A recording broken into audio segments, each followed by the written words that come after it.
Documentos e trocas de mensagens revelam os detalhes por trás de um esquema internacional de tráfico de bebês.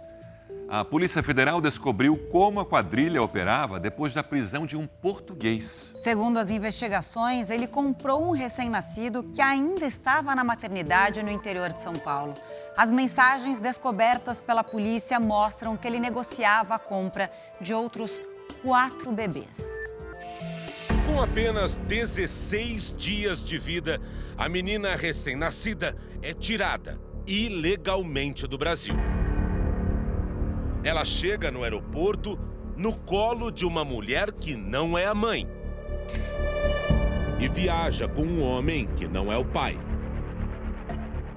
Segundo a Polícia Federal, os dois integram uma quadrilha especializada no tráfico internacional de crianças. O homem apontado como chefe do esquema é o português Márcio Rocha. Ele está preso. E a prisão foi dentro da Santa Casa de Valinhos, no interior de São Paulo, quando o português esperava o nascimento de um menino para também levá-lo para a Europa, 2 meses depois de ter viajado com a menina. Numa conversa por mensagem apreendida no telefone de Márcio, o português fala sobre o menino que ia nascer com um homem que teria interesse em receber o bebê em Portugal. Vou a Portugal, levo a minha filha e regresso, a buscar a outra, claro. Do outro lado, o homem se mostra surpreso com a agilidade de Márcio. Estou estupefato. Deixe-me digerir. O português explica. Estamos no Brasil, um dinheirinho aqui ou ali, no lugar certo e se vai conseguindo. A mãe desse menino, que não foi levado graças à ação da polícia, é do Pará e recebeu R$5.000 da quadrilha. Novos detalhes da investigação revelam que, além dos recém-nascidos de Valinhos e do Pará, o grupo negociava com outras 3 mulheres que também venderiam seus bebês para a quadrilha. Uma de Brasília, outra de Curitiba e uma terceira mulher que já estava em Portugal. Todas jovens e pobres. A investigação ela tem 2 momentos distintos. Um em relação ao português, que ainda se encontra preso, e um novo procedimento foi instaurado em relação às outras pessoas que estão participando, possivelmente desse crime dos crimes que estão sendo investigados ainda. A prisão do português interrompeu os 2 primeiros negócios. Já a moça grávida, que tinha ido para dar à luz em Portugal, não foi localizada. A Polícia Federal Brasileira ainda aguarda informações da Polícia de Portugal. Em países que as polícias, infelizmente, não costumam fazer a cooperação policial, a cooperação internacional. Então, a gente tem uma dificuldade muito maior.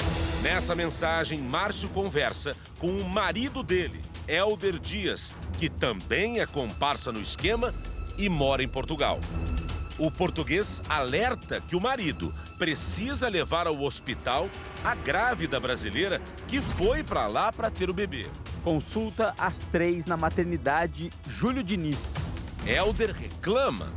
Está cheia de gente. Greve dos médicos. Tem 30 pessoas na nossa frente. A maternidade Júlio Diniz fica na cidade do Porto, onde Hélder e Márcio moram. Na casa deles, inclusive, foi encontrada a menina que embarcou no aeroporto de Guarulhos. Em Portugal, ela foi levada para um abrigo. A justiça portuguesa exigiu exame de DNA para repatriar a criança, mesmo o português admitindo em depoimento que não era o pai verdadeiro. A exigência de um exame de DNA, que complica, uma vez que ela está em Portugal e ele está aqui no Brasil, é um complicador da situação para efetivamente ter a criança de volta. Então, enquanto isso, ela está num abrigo, sendo que ela já poderia estar aqui junto a uma família. Essas 5 negociações foram as identificadas pelos investigadores. A Polícia Federal ainda investiga se mais recém-nascidos foram negociados ou se desmantelou uma quadrilha no começo das atividades criminosas. No Brasil, a investigação indica Márcia Honório como o braço direito do chefe da quadrilha. A mulher que aparece nessas fotos ao lado do português e até carregando um bebê no colo dentro do aeroporto seria a ponte entre Márcio e as grávidas. Os policiais identificaram que Márcia recebeu do português R$ 17.960. Durante a investigação, a Polícia Federal descobriu um advogado aqui de Campinas que seria um consultor do português e que passou também a ser investigado por tráfico de pessoas. Os policiais afirmam que este advogado ensinava a Márcio estratégias para tirar recém-nascidos do Brasil de modo a parecer um negócio dentro da lei. A perícia encontrou no celular de Márcio uma mensagem desse advogado alertando o português sobre os riscos desse crime 2 dias antes de o estrangeiro ser preso no interior de São Paulo. O advogado Vanderlan Milanês mandou a seguinte mensagem para o casal Márcio e Helder. Eu tenho medo que vocês ficam cutucando lá no Rio Grande do Sul, em Curitiba, em Marabá, agora em Brasília, sabe? Vocês estão passeando muito, entrando na internet e fuçando nessas coisas. Eu ia falar para você, cuidado, não se meta mais a fundo do que você já se meteu. Pode ficar bem fedida essa história, entendeu? Cuidado, entendeu? E Vanderlan foi além. O que eu sempre aconselho é assim, não deixar amamentar, porque você cria laço afetivo com a criança. Acabou de nascer esse bebê, na hora que sai do hospital, já bota no avião e vai embora, entendeu? Assim que as crianças nasciam, o português registrava como pai e entrava com um processo na justiça de guarda unilateral.